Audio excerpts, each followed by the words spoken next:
నమస్తే welcome to prime nine desk analysis నేను మీ బ్రహ్మనాయుడు చీరాల నియోజకవర్గంలో కీలకమైనటువంటి నేతగా ఉన్నటువంటి ఆమంచి కృష్ణమోహన్ ప్రస్తుతం ఎక్కడి నుంచి బరిలో దిగుతారు అనే దాని మీద అయితే ఇంకా స్పష్టత రాలేదు అయితే 2009లో కాంగ్రెస్ పార్టీ తరపు నుంచి ఆమంచి కృష్ణమోహన్ చీరాల నియోజకవర్గంలో విజయం సాధించారు అనూహ్యమైనటువంటి రీతిలో 2014లో ఇండిపెండెంట్ అభ్యర్థిగా నిలబడి ఇండిపెండెంట్ ఎమ్మెల్యేగా గెలిచినటువంటి ఏకైక ఎమ్మెల్యేగా ఆమంచి కృష్ణమోహన్కి నవ్యాంధ్రప్రదేశ్లో ఒక మంచి గుర్తింపు ఉందని చెప్పుకోవచ్చు 2014లో అటు తెలుగుదేశం వైఎస్ఆర్ కాంగ్రెస్ పార్టీ హోరాహోరీగా జరిగినటువంటి ఎన్నికల్లో రెండు పార్టీలను ఎదుర్కొని ఇండిపెండెంట్ అభ్యర్థిగా ఆటో గుర్తు మీద చీరాల నియోజకవర్గం నుంచి ఆమంచి కృష్ణమోహన్ విజయ పతాకం ఎగరేసినటువంటి పరిస్థితి ఉంది ఆ తదనంతరం జరిగినటువంటి పరిస్థితుల్లో జనసేన అధినేత పవన్ కళ్యాణ్ కలిసినటువంటి తరుణంలో ఆమంచి కృష్ణమోహన్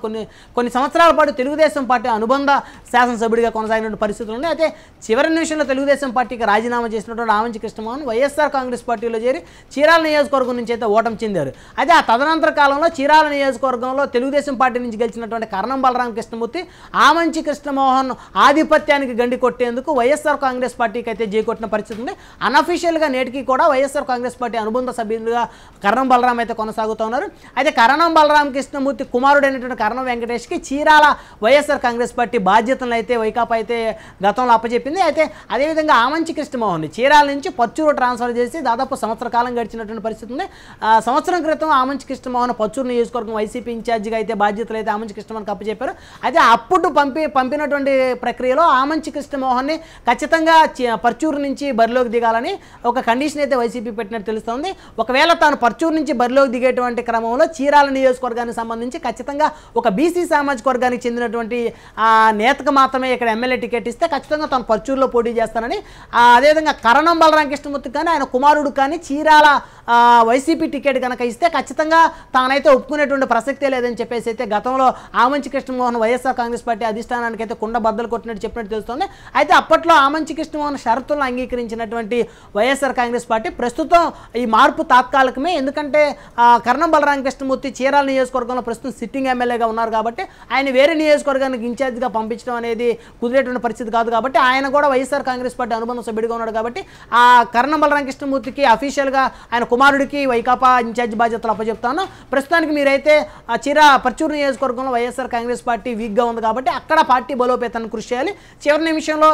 మీకు చీరాల టికెట్ ఇస్తాం లేనటువంటి క్రమంలో చీరాల టికెట్ బీసీకి ఇచ్చి పర్చూరు నుంచి ఆమంచి కృష్ణమోహన్ బరిలో దిగాలనేటువంటి షరతులకి ఆ రోజు వైఎస్ఆర్ కాంగ్రెస్ పార్టీ కూడా ఒప్పుకున్నట్టు తెలుస్తోంది అయితే ఆ రోజు ఒప్పుకున్నటువంటి వైఎస్ఆర్ కాంగ్రెస్ పార్టీ ఆ షరతుల్ని తుంగలో దొక్కినట్టు పరిస్థితి కనబడుతోంది ప్రస్తుతం చీరాల నియోజకవర్గానికి సంబంధించి కరణం బలరాం కృష్ణమూర్తికి కానీ ఆయన కుమారుడికి కానీ టికెట్ ఇచ్చేటువంటి ఆలోచనలో అయితే వైఎస్ఆర్ కాంగ్రెస్ పార్టీ ఉన్నట్టు తెలుస్తోంది అయితే ప్రస్తుతం ఆమంచి కృష్ణమోహన్ దారేటు అనే దాని మీద అయితే ఉమ్మడి ప్రకాశం జిల్లా వ్యాప్తంగా అయితే చర్చ మొదలైంది మరొక వారం 10 రోజుల్లో ఆయన తన నిర్ణయాన్ని అయితే బహిరంగంగా ప్రకటించే పరిస్థితి ఉంది ఆమంచి కృష్ణమోహన్ చీరాలగా బరిలో కనుక కరణం కుటుంబీకులు కనుక ఈ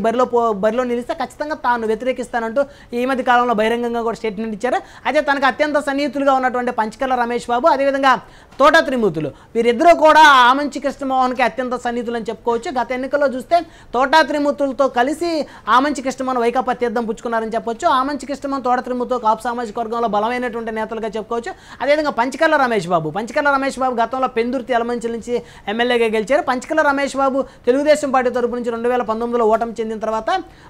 ఆమంచి కృష్ణమోహన్ అదేవిధంగా ఎవరైతే తోట త్రిమూర్తులు ఉన్నారో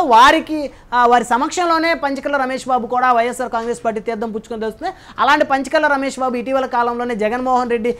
నియంతృత్వ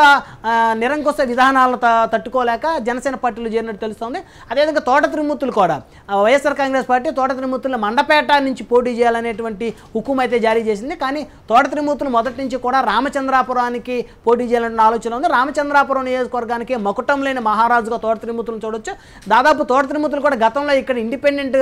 ఎమ్మెల్యేగా కూడా గెలిచిన పరిస్థితి ఉంది ఆ తదనంతర కాలంలో కాంగ్రెస్ పార్టీ అదేవిధంగా తెలుగుదేశం పార్టీ నుంచి తోట త్రిమూర్తులు ఇక్కడ ఎమ్మెల్యేగా గెలిచారు అదేవిధంగా అలాంటి తోట త్రిమూర్తుల్ని కూడా జనసేన వైపు చూస్తున్నారనేటువంటి ఒక ఆలోచన అయితే కలుగుతూ ఉంది అయితే మొత్తానికి మండపేట నుంచి పోటీ చేయడం ఇష్టం లేని తోట త్రిమూర్తులు భవిష్యత్తులో ఆమంచి కృష్ణమోహన్ తోట త్రిమూర్తులు ఇద్దరు కూడా పంచకర్ల రమేష్ బాబుతో కనుక చర్చించి వీరిద్దరూ కూడా జనసేన పార్టీ తీర్థం పుచ్చుకుంటారా అనేటువంటి ఒక చర్చ కూడా జరుగుతూ ఉంది మొత్తానికి గతంలో చూస్తే ఈ ముగ్గురు కూడా అత్యంత సన్నిహితులుగా ఉన్నారు వీరితో పాటు ముత్తంశెట్టి కృష్ణారావు కూడా అత్యంత సన్నిహితులు అని చెప్పుకోవచ్చు వీరందరూ కూడా చర్చించుకొని ఖచ్చితంగా వీరందరూ కూడా పార్టీ మారేట అవకాశం ఉంటుంది ఎందుకంటే ఇప్పటికే పంచకల రమేష్ బాబు జనసేనలో ఉన్నారు కాబట్టి టీడీపీ జనసేన కూటమి ఖచ్చితంగా గోదావరి జిల్లాలో క్లీన్ స్వీప్ చేసేటువంటి పరిస్థితులు ఉంటాయి కాబట్టి అటు ఉత్తరాంధ్ర కానీ లేదా గోదావరి కానీ క్లీన్ స్వీప్ చేసేటువంటి పరిస్థితుల నేపథ్యంలో తోట త్రిమూర్తులు కూడా పార్టీ మారతారనేటువంటి ఒక చర్చ అయితే నడుస్తుంది. ఒకవేళ తోట త్రిమూర్తులు కనుక పార్టీ మారితే ఎక్కడి నుంచి పోటీ చేస్తారనేది అయితే స్పష్టత అయితే ఇంకా లేనట్టు చెప్పుకోవచ్చు. మొత్తానికి ఆమంచి కృష్ణమోహన్ దారి అయితే ప్రశ్నార్థకంగా మారిందనే చెప్పుకోవచ్చు.